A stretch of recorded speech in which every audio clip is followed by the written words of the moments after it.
नमस्कार, पहाड़ समाचार में आप सभी का स्वागत है और मैं हूं आपके साथ आशिमा त्यागी। बुलेटिन की शुरुआत करेंगे बड़ी खबर के साथ और इस वक्त की बड़ी खबर उत्तराखंड निकाय चुनाव से जुड़ी आपको बता रहे हैं, जहां बीजेपी ने जारी की स्टार प्रचारकों की लिस्ट। तो ये बड़ी खबर आपको बता दें तो बीजेपी की तरफ से स्टार प्रचारकों की लिस्ट जारी कर दी है। तो इसी के साथ निकाय चुनाव को लेकर हलचल और तेज होती तो स्टार प्रचारकों में सीएम योगी का नाम भी शामिल। तो चुनाव में जीत के लिए 40 स्टार प्रचारकों की लिस्ट जारी की है, जो कि आपके टीवी स्क्रीन पर हम दिखा रहे हैं। तो ये बड़ी जानकारी आपको बता रहे हैं। तो बीजेपी ने जारी की है स्टार प्रचारकों की सूची, जिसमें सीएम धामी समेत सीएम योगी मैदान में 40 नेता स्टार प्रचारक के तौर पर प्रचार प्रसार करते हुए नजर आएंगे। तो उत्तराखंड में नगर निकाय चुनाव में प्रचार के लिए बीजेपी की तरफ से स्टार प्रचारकों की सूची जारी की है, जो आप अपने टीवी स्क्रीन पर देख रहे हैं। पार्टी ने सीएम योगी आदित्यनाथ, सीएम धामी समेत 40 दिग्गज नेताओं को मैदान में उतारा है। तो पार्टी ने प्रचार के लिए कई पूर्व सीएम और विधायकों को भी इसमें शामिल किया है। तो ये टीवी स्क्रीन पर आपको तस्वीर हम दिखा रहे हैं उस सूची की। तो 10 जनवरी से मोर्चा संभालेंगे बीजेपी स्टार प्रचारक। उत्तराखंड निकाय चुनाव में सीएम धामी समेत पूर्व सीएम को भी जिम्मेदारी जो है वो दी गई है। तो ये सूची आप टीवी स्क्रीन पर देख रहे हैं। तो प्रदेश नेतृत्व के वरिष्ठ पदाधिकारियों को स्टार प्रचारकों की सूची में शामिल किया गया है। बीजेपी प्रदेश महामंत्री आदित्य कोठारी ने बताया कि 10 जनवरी से पार्टी के जो तूफानी प्रचार प्रसार है वो यहां पर देखने को मिलेगा। तो उत्तराखंड निकाय चुनाव बीजेपी के स्टार प्रचारकों की ये सूची आपके टीवी स्क्रीन पर, जिसमें 40 प्रचारकों को उतारा गया है। तो प्रदेश में नगर निकाय चुनाव की तैयारी जोरों पर है। सभी प्रत्याशी पार्टी नेता अपनी अपनी जीत का दावा कर रहे हैं। इस बीच रुड़की के भगवानपुर से बीजेपी प्रत्याशी रचित अग्रवाल ने बीजेपी की जीत का दावा करते हुए कहा कि जनता का विश्वास बीजेपी के साथ है। सभी सीटों पर बीजेपी प्रत्याशियों की ही जीत होगी।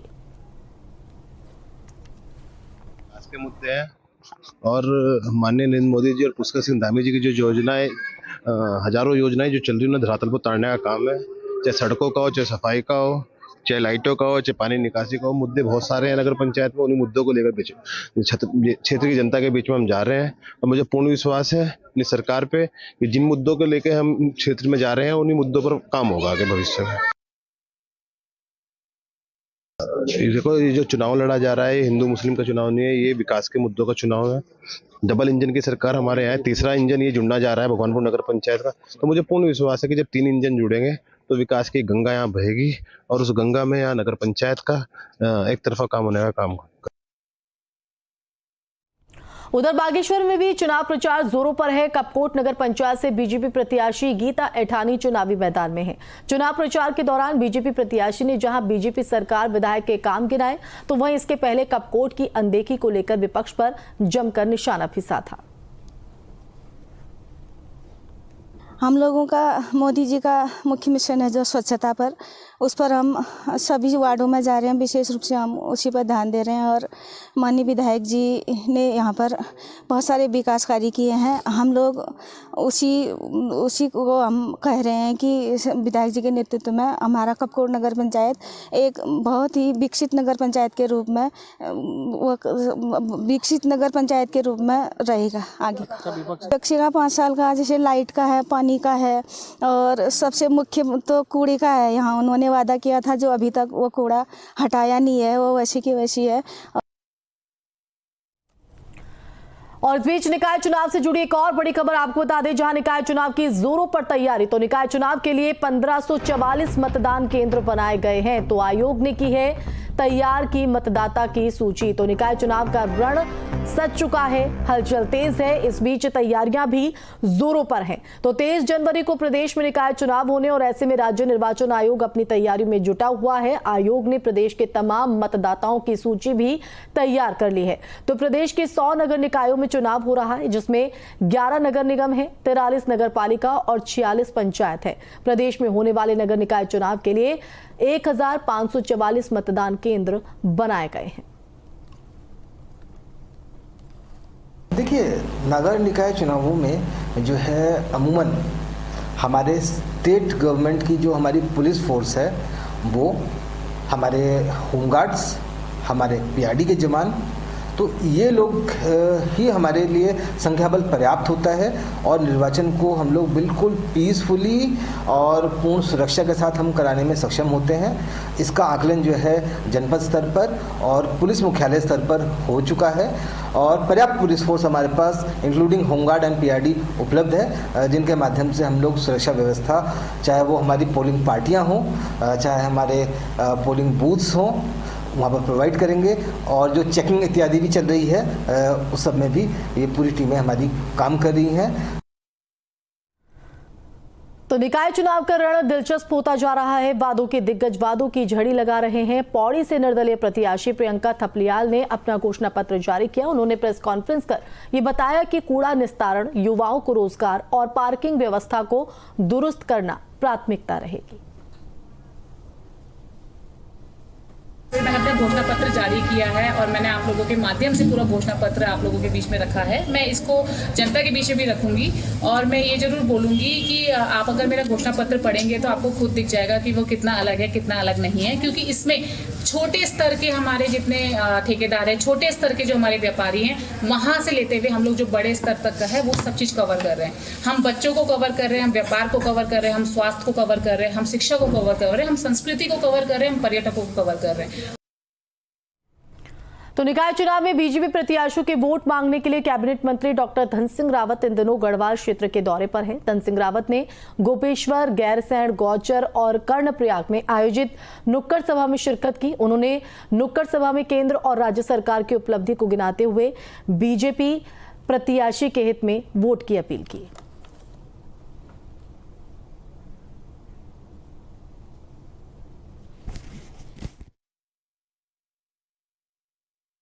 कि एक तरफा माहौल बीजेपी में, और आप देख रहे होंगे कि कर्णप्रयाग में हमारे गणेश साथ जी का इतना लोगों में उत्साह है कि मैं कह सकता हूं कि अभी तक के सबसे ज़्यादा रिकॉर्ड मतों से हमारे गणेश साथ जी चुनाव जीतने वाले हैं। और कर्णप्रयाग के जितने अधूरे काम हम जैसे नगर पालिका के अध्यक्ष बनेंगे, इन पूरे अधूरे कामों को भी हमारी सरकार पूरा करेगी। मैं ये कह सकता हूँ कि हमारी सरकार सबका साथ, सबके विकास पे आगे बढ़ रही है। मोदी जी के प्रति लोगों का अटूट विश्वास है।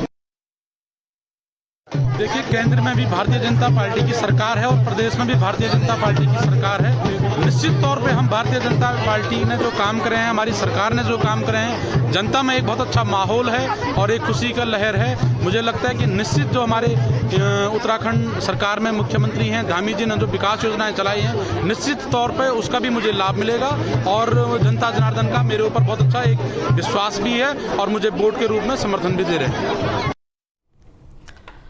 और खबर टिहरी से है। यहां चंबा नगर पालिका से बीजेपी प्रत्याशी शोभनी धनोला ने जनसंपर्क किया और वोट करने की अपील की। इस दौरान उन्होंने प्रदेश नेतृत्व का आभार जताया और कहा कि चंबा की समस्याओं को सरकार से सहयोग लेकर सबसे पहले पूरा किया जाएगा। साफ सफाई की व्यवस्था का भी समाधान करेंगे। सेवा करने का मौका दिया है, सबसे पहले मैं अपने तहे दिल से उनको नमस्कार करती हूँ, प्रणाम करती हूँ और मैं समस्त नागरिक चंबा वासियों को मैं यही तहे दिल से प्रणाम करती हूँ कि वो अपने बीच में सेवा करने का मौका दे और मैं ज़्यादा से ज़्यादा तक अपने यहाँ पे जो भी है, पार्किंग की समस्या है, बंदरों की है, नालियों की है, सड़क की है, जो भी है, हाँ लाइटों की है, पानी की है, बिजली की है, जो भी समस्या वो मैं सरकार के द्वारा ही पूरी करूँगी। भारतीय जनता पार्टी इस चंबा नगर पालिका के चुनाव को एक बहुत चुनौतीपूर्ण तरीके से लड़ रही है। जब से श्रीमती शोभनी धनोला जी को भारतीय जनता पार्टी ने चंबा नगर पालिका में अपना प्रत्याशी बनाया है, तब से सभी कार्यकर्ताओं के अंदर एक बहुत उत्साह का वातावरण है। एक ऐसी कार्यकर्ता को भारतीय जनता पार्टी ने अपना टिकट दिया है जिनके परिवार ने भारतीय जनता पार्टी को इस जनपद के अंदर खड़ा करने में बहुत बड़ा योगदान दिया। जैसे आपने मुद्दों की बात कही, पिछला जो बोर्ड था उस बोर्ड की क्योंकि सरकार के साथ कोई सामंजस्य नहीं था, कोई तालमेल नहीं था, तो इसलिए चंबा के विकास को लेकर कोई ठोस योजना नहीं बन पाई। इस समय शोभनी धनोला जी और हमारा बोर्ड को यदि यहाँ पर जनता आशीर्वाद देगी तो निश्चित रूप से, क्योंकि अपने विधायक भी यहाँ पर हैं, अपने प्रदेश के अंदर धामी जी की लोकप्रिय सरकार चल रही है, केंद्र में हमारी सरकार है, तो इस चंबा के सर्वांगीण विकास के लिए एक ठोस कार्य योजना बनाकर पार्टी अपना कार्य कर सकती है। तो काशीपुर में कांग्रेस से निष्कासित शोभित गुड़िया और चेतन अरोरा ने बीजेपी का दामन थाम लिया है और बीजेपी प्रत्याशी दीपक बाली को समर्थन देने का ऐलान किया है। उनका कहना है कि कांग्रेस पार्टी में कार्यकर्ताओं का सम्मान नहीं होता है। देश के प्रधानमंत्री और प्रदेश के मुख्यमंत्री विकास के नए नए आयाम लिख रहे हैं और ऐसे में उनसे दूर खड़ा होना देश और प्रदेश को पीछे धकेलने जैसा है। कांग्रेस की सेवा करने के बाद आज बहुत दुखी मन से मेरे को कांग्रेस को छोड़ना पड़ा है। और रही बात निष्कासन की, देखिए मैंने कल खुद ही इस्तीफा दे दिया था। इस्तीफे के बाद निष्कासन का तो कोई मतलब ही नहीं होता। अब जो है वो लोग अपना करते रहे, खिसियानी बिल्ली खंबा नोचे। इन्होंने प्राइवेट लिमिटेड कंपनी बना रखी है कांग्रेस को। तो आज भैया हमने अपने सभी साथियों के साथ कांग्रेस पार्टी को अलविदा कह दिया है। समाज का व्यक्ति है, इसके अंदर सब लोग हैं, पूरा काशीपुर के जितने भी हमारे युवा के सब भाई हैं, सब लोग इसके अंदर मौजूद हैं। वहीं लक्सर में कांग्रेस ने निकाय चुनाव कार्यालय का उद्घाटन किया। इस मौके पर चक्राता विधायक प्रीतम सिंह भी शामिल हुए। कार्यक्रम में कई लोग बीजेपी का दामन छोड़कर कांग्रेस में शामिल हुए हैं। प्रीतम सिंह और पूर्व मुख्यमंत्री हरीश रावत ने बीजेपी पर जमकर निशाना साधा है। उन्होंने बीजेपी की खामियों को गिनवाया और प्रदेश की कानून व्यवस्था पर सवाल भी उठाए। भाई ईमानदारी से आप बताओ कांग्रेस की क्या स्थिति है, क्योंकि आप तो बड़े में घूम रहे हैं। क्या स्थिति? लोग इस समय कांग्रेस को वोट देना चाहते हैं, कांग्रेस को ताकत देना चाहते हैं। लोग ये महसूस करते हैं कि हमको एक मजबूत विकल्प भाजपा का तैयार रखना चाहिए, जो जनता के सवालों को उठा सके, जनता की आवाज़ को उठा सके।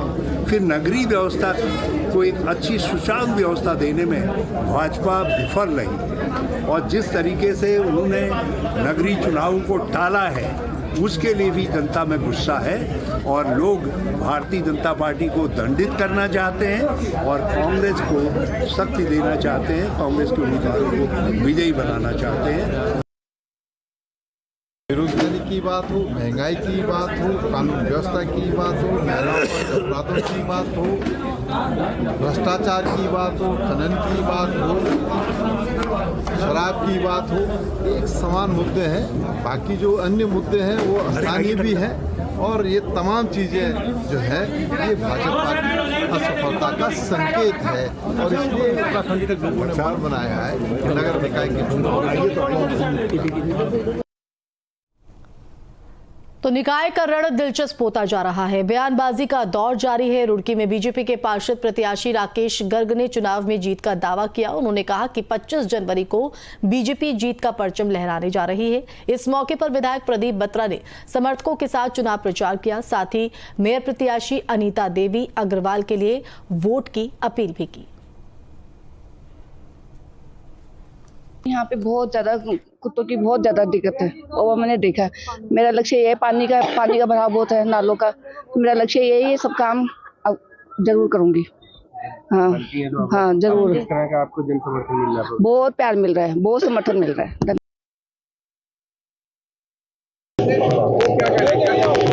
धुआंधार जनसंपर्क चल रहा है और बीजेपी की आंधी आई है शहर में और ये आंधी जो है सभी को पीछे छोड़कर आगे बढ़ रही है। मैं बताता हूँ कि बीजेपी का खबर चले जा रहा है, बीजेपी भारी मतलब विजय होने जा रही है। बीजेपी आगे है, सबसे आगे है। विरोधियों के पास कोई मुद्दा नहीं है, कोई रोड मैप नहीं है, कोई प्लानिंग नहीं है, शहर के लिए कोई विजन नहीं है। केवल और केवल भ्रष्टाचार व्याप्त है। पहले भी लोग जनता देख चुके, इस बार जनता मन बना चुकी है कि सिर्फ और सिर्फ बीजेपी का मेयर चुनना है, सिर्फ बीजेपी का मेयर चुनना है। जनता मन बना चुकी है। पूजा अर्चना के बाद कार्यालय का शुभारंभ किया। हमारी जो मेयर प्रत्याशी हैं श्रीमती अनीता अग्रवाल जी, वो भी यहाँ पहुँची हैं। हमने उनके साथ पूरा क्षेत्र जो है डोर टू डोर हम घूमे हैं और हमें भरपूर समर्थन मिला है। और अभी भी हमने आधे से ज़्यादा कर चुके हैं, थोड़ा सा क्षेत्र बचा है, वो भी अब करेंगे हम। और भरपूर जनता का समर्थन है और जनता हमारे साथ है और निश्चित तौर पर कमल खिलने वाला है।